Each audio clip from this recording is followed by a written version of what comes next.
Bonjour, bienvenue sur Blockout Radio. Bonjour Bouba, Bonjour, comment allez-vous? ça va et vous? Ça va très bien, merci. Très très bien. Nous sommes en très charmante compagnie aujourd'hui Exactement. avec deux dames. Donc Madame Marianne Duranton, bonjour, comment allez-vous? Très bien. Et vous-même? Ça va, merci. Donc vous êtes candidate aux législatives sous l'étiquette des Républicains? Je suis candidate aux législatives sur l'étiquette UDI, UDI. républicain, Ok, puisque moi-même je suis UDI. d'accord. Est-ce que vous pouvez un peu plus vous présenter pour toutes les personnes qui ne vous connaissent pas encore, votre parcours, comment vous êtes arrivée à devenir candidate aux législatives? Alors je vais le faire. Donc, je suis personnellement élue locale depuis un temps assez long, puisque j'ai été élue la première fois en 2001 en tant que maire adjointe aux affaires scolaires d'une commune voisine qui s'appelle Villemoisson-sur-Orge. Donc, c'était un peu le déclencheur de ma passion pour la politique locale et pour l'engagement local. En 2007, non 2008, pardon, 2008, j'ai été élue conseillère générale, donc j'ai prolongé cet engagement-là. Et en 2012, pour la première fois, je me suis présentée sur la 10e circonscription de l'Essonne. Donc, je pense que vous le savez, c'est Grigny, Sainte-Geneviève, Saint-Michel, Morsan-sur-Orge, Fleury-Mérogis et Sainte-Geneviève-des-Bois. Donc, je me suis présentée pour la première fois donc dans un contexte où François Hollande venait de gagner la présidentielle. Et donc, je me suis retrouvée au deuxième tour face à Malek Bouti, où j'ai fait 43,2% des voix, donc tout à fait honorable. Et à partir de là, je me suis vraiment engagée sur la 10e circonscription, étant maintenant conseillère municipale d'opposition à Morsan-sur-Orge et étant conseillère régionale depuis le mois de décembre 2015 aux côtés de Valérie Pécresse, puisque nous sommes dans un groupe, la majorité de la région est composée des UDI, des Républicains et des Modem. Voilà. Et donc, dans cette aventure régionale, j'ai eu le plaisir d'être accompagnée par Mati Kenya, qui est une Grignoise, qui est d'ailleurs sur notre liste au régional et qui pourrait devenir conseillère régionale d'ici peu, en fonction des résultats des législatives. Elle pourrait devenir conseillère régionale. Donc, c'est un pilier, c'est un atout important pour moi. Alors, pourquoi aller aux législatives? Pourquoi y retourner? Pourquoi se présenter aux législatives? Parce que je pense qu'il y a un vrai enjeu sur la 10e circonscription, que la 10e circonscription de l'Essonne est une circonscription où il y a beaucoup d'urgences. J'ai eu l'occasion de faire un document d'ailleurs qui s'appelait Urgence sur la 10e, en matière d'emploi, en matière de transport, en matière de sécurité, en matière d'éducation. Et je pense que le député a toute sa place, mais le député ne doit pas être que quelqu'un qu'on voit sur les ondes, qu'on voit à la télé. Ça doit être quelqu'un qui est sur le terrain, quelqu'un qui sait, se servir de ce qu'il ressent sur le terrain et des préoccupations du terrain et des problématiques locales pour pouvoir légiférer, parce que c'est le rôle du député. Et puis aussi d'être un relais utile pour les habitants, c'est-à-dire qu'on sache où le trouver, qu'on sache lui demander des comptes, parce que c'est important de demander des comptes. Madame Mati, bonjour. Et bonjour. Vous êtes une figure incontournable à Grigny. Oh là là, oh là là, oh là là. Mais pouvez-vous vous présenter pour ceux qui sont en dehors de Grigny, les autres personnes de la circonscription? Qui est Madame Mati, la légendaire dame de Grigny? C'est le chaud, Mati. C'est le show. Voilà, donc je vais me présenter. Donc moi, je suis Mati Kenya, mère de 4 enfants qui ont grandi à Grigny, à la Grande Borne. 4 de bons enfants. Et qui s'en sont sortis toujours à la Grande Borne. Et donc, moi, je suis à côté de Marianne Duranton. Pourquoi? C'est suite aux problématiques que j'ai vues sur le terrain, je me suis dit, il faut que je m'engage pour apporter un petit plus dans la ville dans laquelle je vis. Donc, j'ai commencé dans la vie associative, et dans la vie associative qui me permet de rencontrer des jeunes, des hommes, des femmes, d'échanger avec tout le monde et pour pouvoir connaître, remonter aussi les problématiques et gérer à mon niveau, si j'arrive pas, orienter les personnes ou le recommander aux personnes compétentes. Voilà, donc j'ai eu le plaisir de travailler surtout avec les Républicains, hein, parce que moi je suis LR, je suis républicaine, et je l'assume. Et vraiment, je parle vraiment la tête haute, je l'assume. Et surtout à Grigny. Étant une mère de famille africaine déjà, quand j'ai commencé déjà à dire aux gens que moi je suis républicaine en banlieue, les gens me regardaient de travers. Oh là là, cette dame, elle est tombée d'où? Les gens qui habitent dans les cités, c'est beaucoup plus les gens de gauche. Mais comment expliquer que cette dame parle de la droite? Donc j'ai pu analyser les choses, j'ai vu que moi je me retrouvais dans ça et donc je pouvais aussi, à travers moi, échanger avec les gens et les amener aussi à adhérer à mes convictions. Donc, si je peux m'arrêter là, bah, sinon, moi, je vais continuer à parler. je vais voler la vedette à Marianne. Donc, en quelque sorte, c'est ça. Hein. Donc, Juste avant, voilà. tu as une question? Je t'en prie, mon ami, je t'en prie. Juste avant de rendre la parole à Madame Duranton, oui. Si vous aviez 3 problématiques qui vous tiennent le plus à cœur, quelles seraient-elles? Mathilde? Oui, Mathilde. Moi, les problèmes qui me tiennent à cœur, comme je l'ai dit tout à l'heure, je suis mère de famille, c'est beaucoup plus la jeunesse, la sécurité et puis l'éducation. Parce que l'éducation, c'est la base, pour moi, c'est la base de tout. Quand on a une bonne base, même si on sort dehors, donc on est toujours, il y a le cadre. Mais s'il n'y a pas d'éducation, on est perdu. Donc moi, je trouve que c'est très, très important pour moi. Et deuxième, je dis la sécurité, parce que moi, j'estime que les jeunes, ils ont leur place aussi. Hein, ils ont leur place. On ne doit pas, ça ne doit pas être là. Je prends un exemple, hein, parmi tant d'autres. Ça ne doit pas être la jeunesse avec la police, la guerre, tout le temps, les autres d'un côté qui se regardent en yeux de faïence. Moi, j'estime que ce n'est pas ça. Normalement, ça doit être un rapport d'échange. Vous voyez? Et essayer de voir qu'est-ce qu'on peut trouver, qu'est-ce qu'on peut améliorer pour que les jeunes vivent dans de bonnes conditions. Moi, j'interviens dans des centres semi-liberté. C'est ça qui m'a beaucoup touchée, parce que la majorité des jeunes que je trouve, c'est des jeunes qui, issus de l'immigration, les Noirs et les Maghrébins. Et beaucoup plus les jeunes qui viennent de la Grande Borne. Et donc, moi, je me dis, il y a beaucoup de choses, il y a un travail énorme à faire. Donc ça me touche. Et qu'est-ce que j'ai dit encore Jeunesse, sécurité. Voilà, jeunesse, sécurité, donc ça se rejoint. En fait, hein. Okay. Ça se rejoint. Et l'éducation. Et donc l'éducation. voilà, ça va ensemble les trois. Dans ce cas, Madame Duranton, dans votre programme, quels seraient les points qui pourraient permettre de répondre à ces 3 problématiques que vient de pointer Mathilde? Alors l'éducation, j'ai pas eu le temps de vous le décrire tout à l'heure, mais moi c'est le fil rouge de ce qui m'a toujours guidée. Quand j'étais maire adjointe pendant 13 ans, j'étais maire adjointe aux affaires scolaires.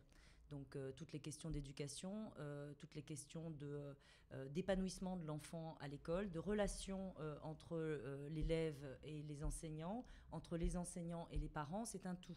C'est pas on a l'éducation nationale d'un côté et les enseignants et les parents de l'autre. Tout ça ne peut fonctionner qu'ensemble. Ça rejoint ce que dit Mathie. C'est-à-dire que pour pouvoir permettre à un enfant d'évoluer et dans son parcours, c'est un travail collectif.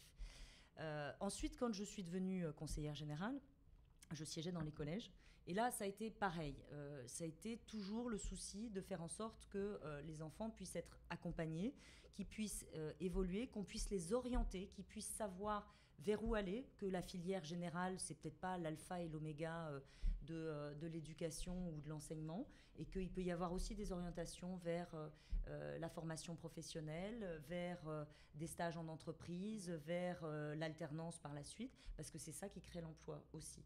Et là, à la région, eh bien, je me retrouve exactement dans la même logique, c'est-à-dire de dire qu'au niveau des lycées, puisque la région est compétente sur les lycées, et l'apprentissage, moi c'est les domaines dans lesquels je me suis investie, eh bien on peut donner un avenir aux jeunes, parce que l'éducation c'est l'avenir de la jeunesse, c'est l'emploi, et c'est ce qui fait aujourd'hui, et je réponds en fait par cette réponse, parce que pour moi c'est vraiment le fil rouge qui fait que les enfants qui vont être bien formés, qui vont être bien accompagnés, qui vont être bien cadrés, qui vont devenir des adolescents, qui vont être structurés, qui vont devenir des jeunes adultes, qui vont avoir des perspectives, qui vont avoir qui vont savoir où ils vont aller, eh bien, cette chronologie-là, ça va satisfaire les parents. Parce que quand un parent, moi aussi maman, pas de 4, hein, j'en ai que 2. Hein, mais un parent, qu'est-ce qu'il veut? Il veut que ses enfants, eh bien, ils aillent mieux, plus loin que lui n'a pu aller.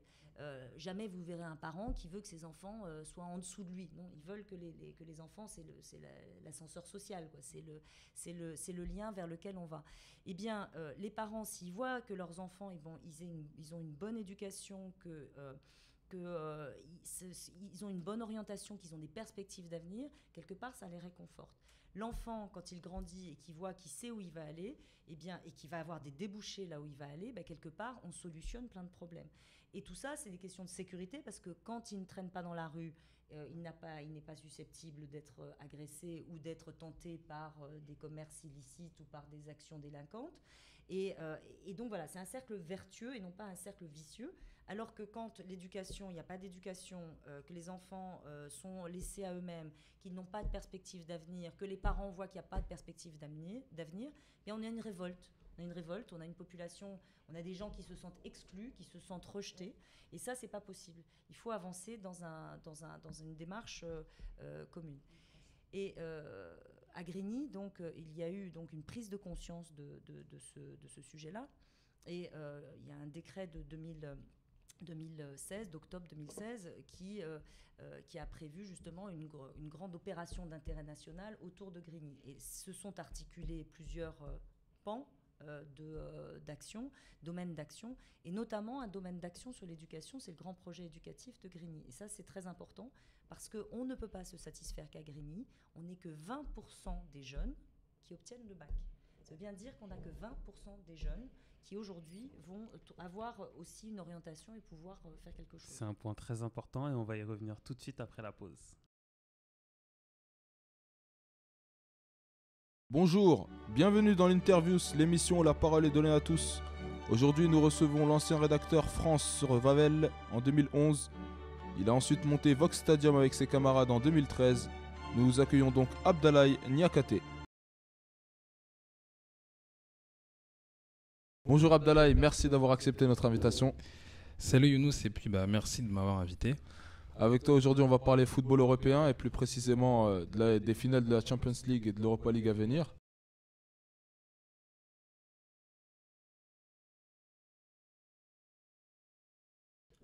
De retour sur la Bloc Haute Radio à l'émission Entretien d'embauche avec Madame Duranton et Madame Kenya. Ça va, la première partie s'est bien passée? Ça va. Ça va. On a supporté. Ça va, vous avez supporté le choc, Voilà. ça va? Voilà. Vous avez évoqué à la fin de la première partie à Grigny. Justement, on va un petit peu en parler parce que dans cette circonscription, il y a des villes dont il y a des zones, dont certaines ont des zones prioritaires, dont Grigny.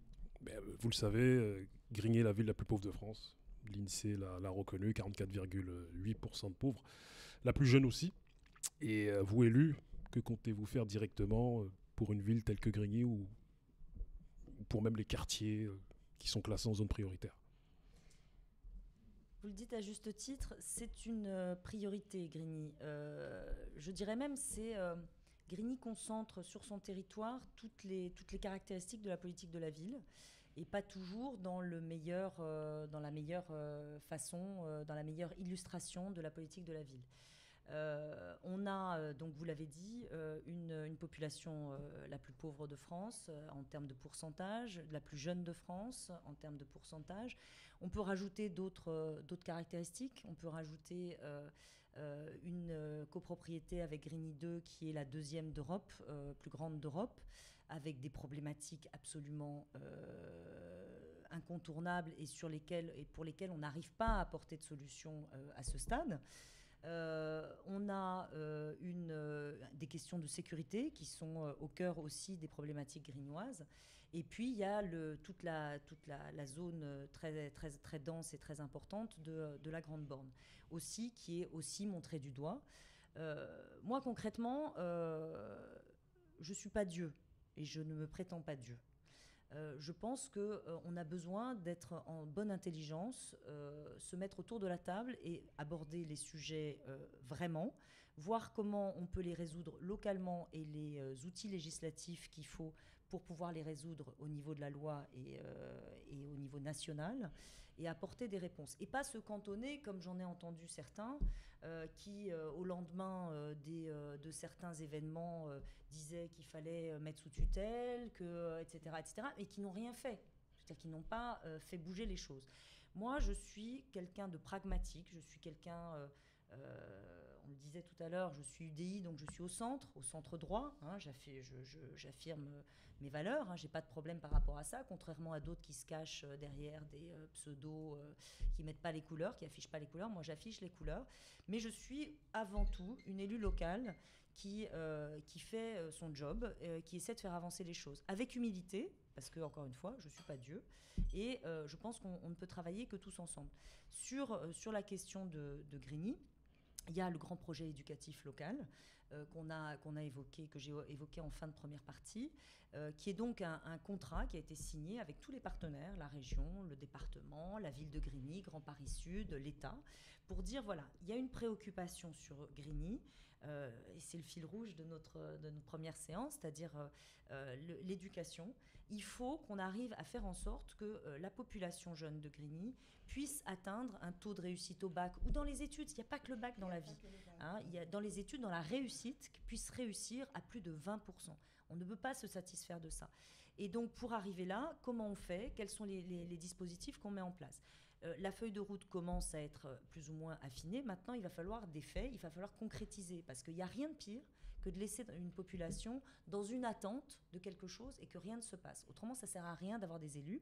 Et c'est comme ça qu'on a des gens qui vont plus voter, c'est comme ça qu'on a des gens qui votent extrême, parce qu'ils disent il y en a marre du système, nous on veut renverser le bureau et on veut changer les choses.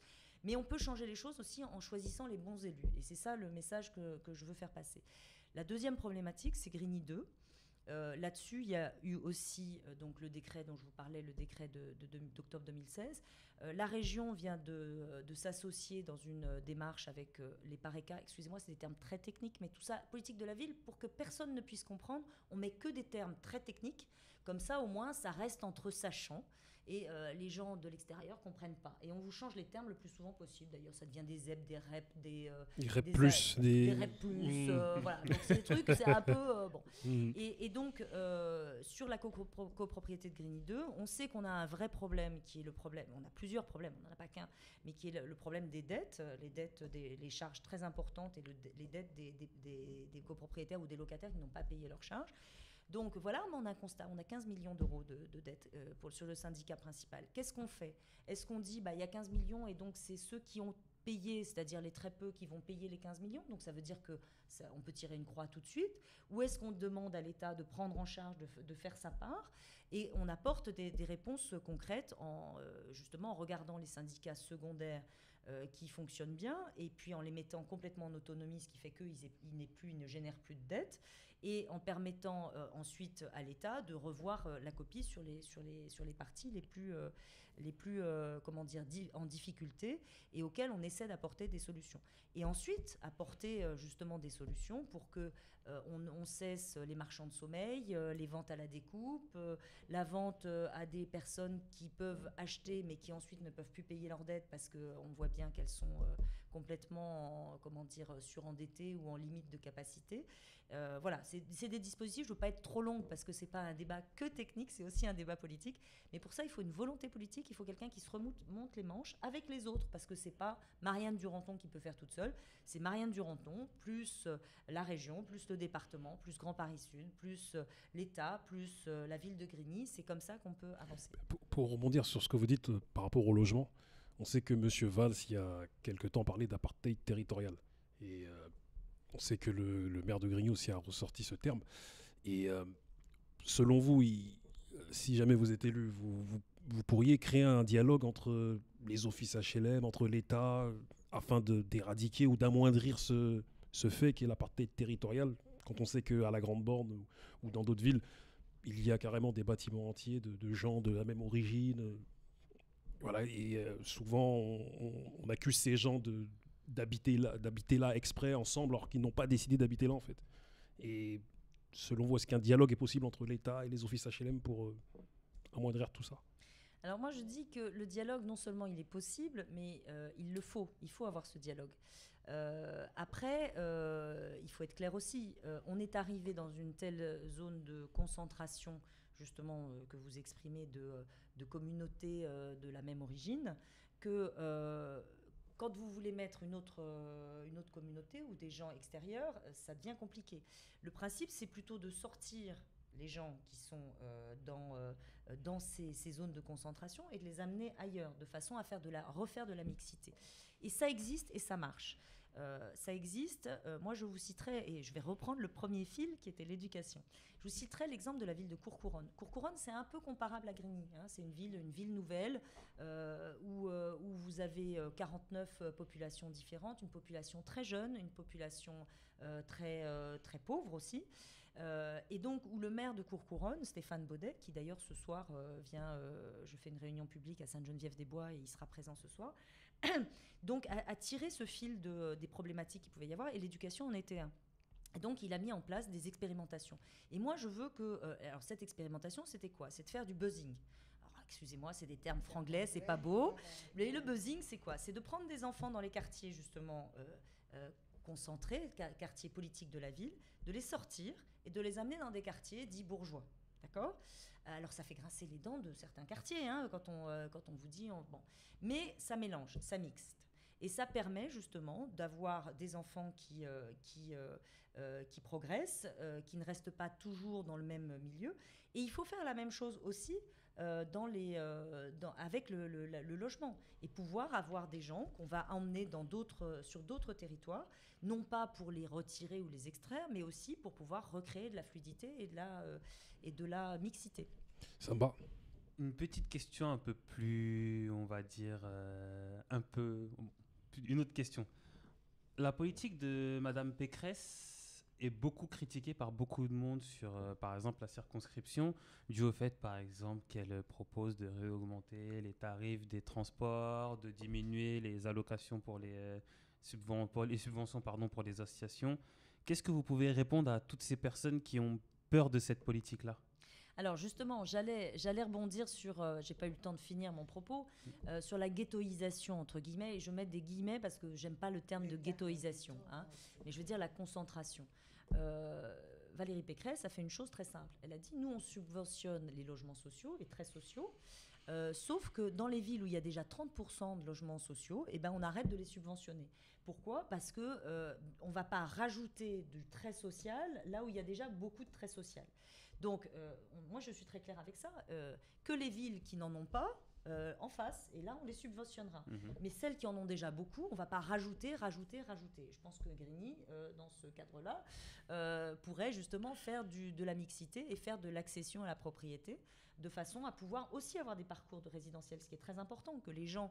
Parce que la vie de tous les jours et la vie d'une personne, on parlait tout à l'heure de l'ascenseur social. L'ascenseur social, c'est aussi pouvoir se dire que quand je serai un peu plus âgé, eh ben, j'aurai mon chez-moi, j'habiterai et je deviendrai propriétaire. Il y a un parcours d'accession à la propriété, un parcours résidentiel qu'on doit pouvoir soutenir avec des prêts à taux zéro, etc. Et nous, c'est ce qu'on fait. Pour revenir à votre question, je ne l'oublie pas. Pour revenir à votre question, sur les transports en commun. Sur les transports en commun, c'est très simple. Nous, quand on est arrivé à la région, moi je suis au STIF, hein, donc j'assume intégralement les choses. Quand on est arrivé à la région, Monsieur Huchon avait fait adopter le pass Navigo à 70 €, pass unique, qui est quelque chose de très bien, mais dont il savait très bien qu'il n'était pas financé. On est arrivé, il fallait trouver 300 millions d'euros pour financer le pass Navigo. On l'a fait avec Manuel Valls, puisqu'il a justement respecté sa parole qui était qu'il aiderait à financer, en faisant une politique assez ferme de contrôle des fraudes, en ayant une politique ferme aussi qu'on assume. On est de droite aussi, donc on assume une certaine responsabilité et on ne fait pas dans la démagogie. Nous, on veut que ça fonctionne. On a augmenté, effectivement, l'année dernière, le pass de 3 euros. Alors, 3 euros, effectivement, c'est une augmentation. On n'a jamais dit que le pass Navigo resterait ad vitam aeternam à 70 euros. Ce qu'on a dit, c'est que, comme ça a été le cas précédemment, la carte Orange, le pass Navigo précédent, tous les ans, il y avait des augmentations. C'était des augmentations du coût de la vie, c'est logique. Aujourd'hui, vous allez, vos enfants, alors je sais que vous n'avez pas d'enfants, mais vos enfants vont à la cantine, et bien demain, ça va être un petit peu plus cher parce qu'on va réactualiser les barèmes de cantine, et ceux qui vous disent que ils vont faire la cantine gratuite pour tout le monde, c'est faux. Et puis la gratuité, c'est pas une qualité. La gratuité, c'est important de payer même un tout petit peu. Ça responsabilise et on fait partie de la société même en payant un tout petit peu. Même quelques centimes d'euros pour manger, c'est important. Et donc, nous, on n'est pas du tout dans cette... Donc, l'augmentation du pass Navigo, on l'assume complètement parce qu'il y a beaucoup de travaux à faire sur les RER et sur les bus et sur le plan vélo. On a énormément à faire au niveau du STIF. On l'assume totalement et on se remonte les manches. Il y a des travaux sans précédent qui ont été engagés. Il n'y a qu'à voir, les lignes fonctionnent mal parce que les travaux, ils ne peuvent pas se faire d'un coup de baguette magique. Et malheureusement, ça fonctionne mal parce que il faut que ça passe. Et donc, à cet égard, Valérie Pécresse m'a chargée de la concertation sur la ligne C. Et moi, je vais du nord de la ligne C au sud de la ligne C sur les 187 km me faire les réunions de concertation avec les élus, les usagers, les partenaires, parce que j'estime que c'est mon job d'élu. Et voilà, on a des responsabilités. C'est pas dire ça y est, je suis élu, maintenant, ciao, bye bye, j'ai le mandat et je ne fais plus rien. Donc voilà. On arrive au terme de notre émission, mais j'ai une avant-dernière question à vous poser avant que Samba vous pose la dernière question. On sait que bon nombre d'associations dans les villes, notamment des associations efficaces et utiles, souffrent d'un manque de financement. Et dû aussi à un des fléaux qu'on appelle le clientélisme, que beaucoup connaissent. Vous, élus, bénéficiant d'une réserve parlementaire, quelle contribution êtes-vous prête à... Voilà, quelle serait votre contribution pour ces associations-là ? Alors, là-dessus, moi, je veux parler du financement des associations. Il y a une loi qui est arrivée, qui est en application depuis le début de l'année, qui s'appelle la loi NOTRe. D'accord ?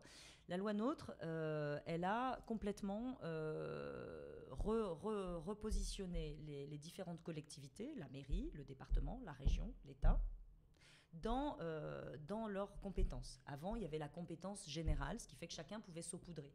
Maintenant, c'est beaucoup plus restreint. En fonction de sa compétence, on a vocation à intervenir ou pas dans un secteur. Donc ça, c'est important. Ce qui explique aussi, et je rebondis sur la fin de la question que vous aviez posée, des réorientations de subventions. Nous, quand on est arrivé à la région, on a dit quoi ? On a dit on remet tout à plat. Et justement, parce qu'il y a du clientélisme, parce qu'il y a des associations qui ne sont pas efficaces ou qui ne sont pas, ou qui justement ont besoin de plus de soutien, qui ne sont pas soutenues, eh bien, on va remettre tout à plat et on va réorienter nos financements. Ce qui peut expliquer que certaines associations ont vu leur financement baisser et d'autres voient leur financement augmenter. On a fait un effort considérable sur les centres de formation pour les apprentis, c'est notre compétence. Sur les missions locales, c'est notre compétence. On a fait un effort considérable aussi. Sur l'école de la deuxième chance, c'est notre compétence, on les a sauvés. Donc ça veut bien dire qu'on fait les choses.